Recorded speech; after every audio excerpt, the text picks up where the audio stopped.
In order to work on a city, we need to first study it, but also to discover it. And the first time that we went out to explore the city of Siena, we realized that it was similar to Ribollita alla Sienese. Ribollita alla Sienese is a colorful soup with many important ingredients. From some, we need many, and from some other, a little bit less. But actually, the presence and balance of all is crucial for the taste.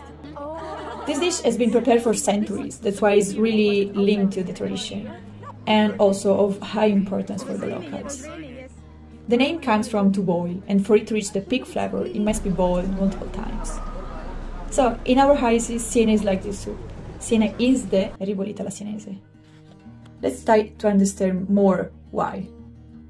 Dear all, I hope that you are hungry, because we are going to cook the Ribollita alla Sienese for you. When we asked over 20 locals what defined Siena, they responded with words like paleo, tradition, medieval, safe, cozy, and passionate. These keywords reflect the city's deep connection to its history and its vibrant present. Siena is 17 unique contrada, each represent distinct neighborhood characteristics which embodies its rich culture and community spirits. But it is much more than just a contrada. It's famous for its exhilarating palio, its stunning medieval architecture, and stands out as a UNESCO World Heritage Site, where every corner tells a story of its past and present. Let's now take a look at the ingredients of our ribollita. And in this cookbook, it says that there are local and non-local ingredients. Yes, in Siena, many residents belong to the city's contrada. Alongside these long-standing residents, the younger Sienese infuse the city with fresh perspective and energy, while also we have Sienese who do not belong to any contrada. We also have newcomers, students, tourists, non-local workers, each contributing to Siena's dynamic character. This diverse mix enriches the cultural landscape and fosters a strong sense of belonging, as each group shares their unique stories and experiences. After putting all the ingredients in the pot and turning on the gas, let's raise the cover to check if the cooking is going well and if it smells good. It's important to listen to the sound that ingredients produce. Are these ingredients mixing well? Is the smell good? To understand this, the social dynamics, we gathered diverse voices in Siena to ask what they think of the city. And here are some of the answers. As you can see, there is tradition, but there is change. And there is heritage, but also there is improper utilization of space. There is a disconnect. Because right now, it seems more a salad than a soup to me. I think a good ribollita should have all the ingredients mixed together. And we should actually allow them to take the flavor one of the other. Though Siena has a rich heritage, but its demography is changing. 50% of the population do not belong in the contradas and 11% are foreigners. Catering only to the heritage could lead to social fragmentation. Siena also has vacant spaces that are unused, and the current use of space is unsatisfactory to a larger group of people here. Wait, I know what was missing. I don't know why I didn't think about it, but we need to add water.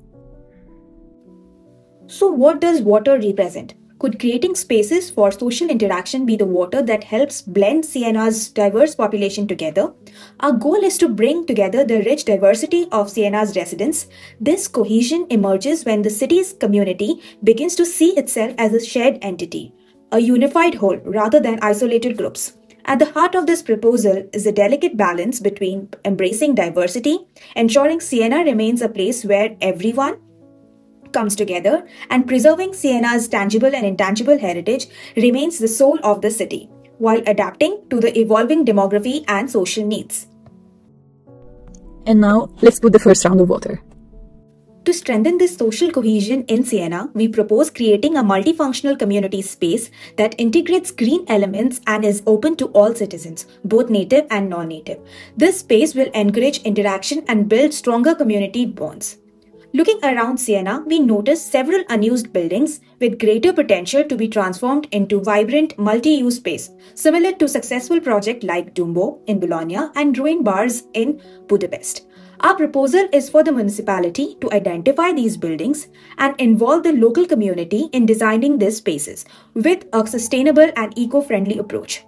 We can reactivate these vacant space into flexible and inclusive community hubs that adapt to the community's need, offering a place for all ages and activities, fostering interaction for all.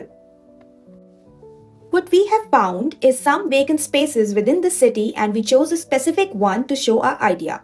What we have already heard from people we had interviewed is that the lack of spaces to gather citizens together on a neutral ground. Our suggestion is to create an accessible space adaptable for a meeting spot for the citizens of Siena.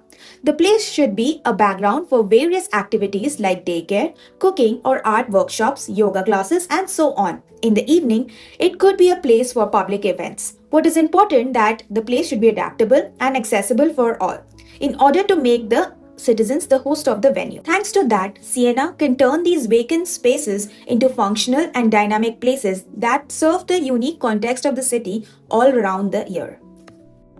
It starts smelling good. Let's add the second round of water. This second round of water is a long-term strategy.